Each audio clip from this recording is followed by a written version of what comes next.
Hello, welcome today to Cindy's Library. Now today I would like to talk about Mary Shelley's Frankenstein. And believe it or not, I had never read this book until just the past month or two. Actually, I listened to it, but surprised they didn't make me read it in high school. A lot of high schools do, but they didn't in my case. But I have read it now, and I definitely have some thoughts about it. First of all, if you have not read it yet,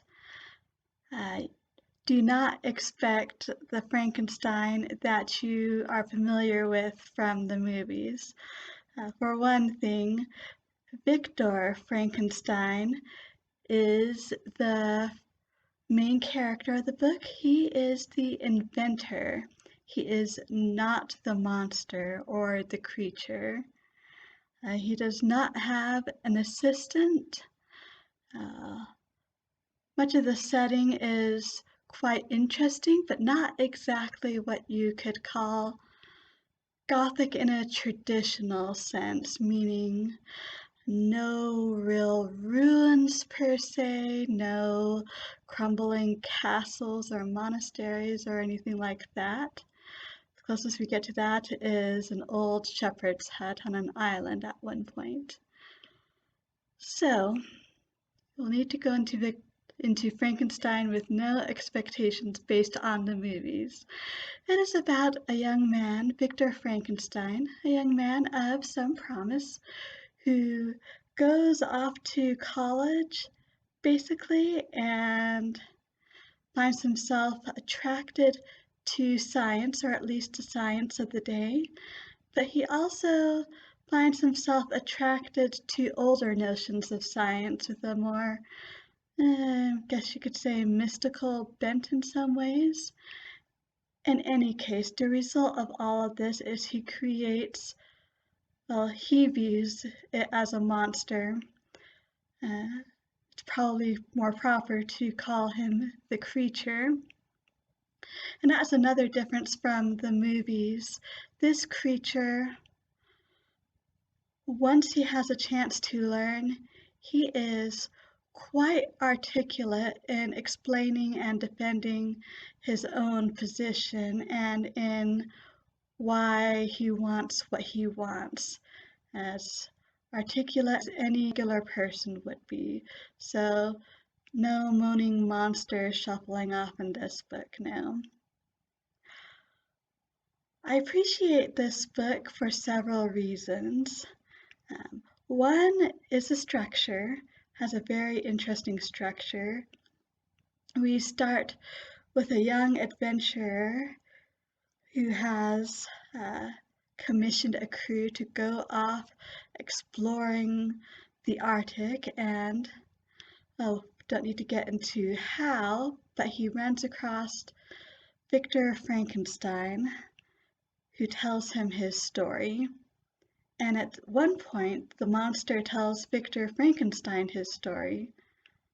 And so it's from the perspective of this captain writing to his sister what Victor Frankenstein told him, what in some cases the creature told to Victor Frankenstein. So structurally, it is quite fascinating.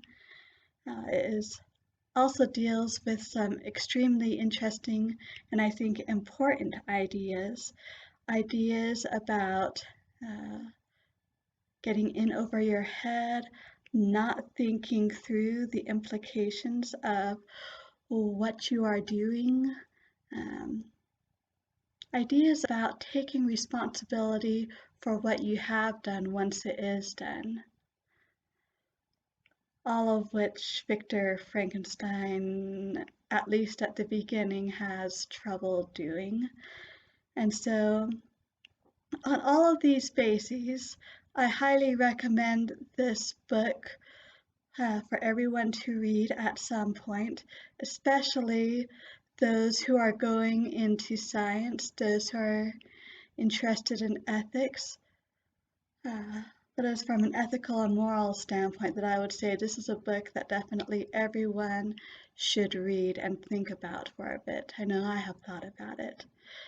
Now, Sadly, this does not mean that it is going to end up in my permanent collection, because as wonderful as the book is,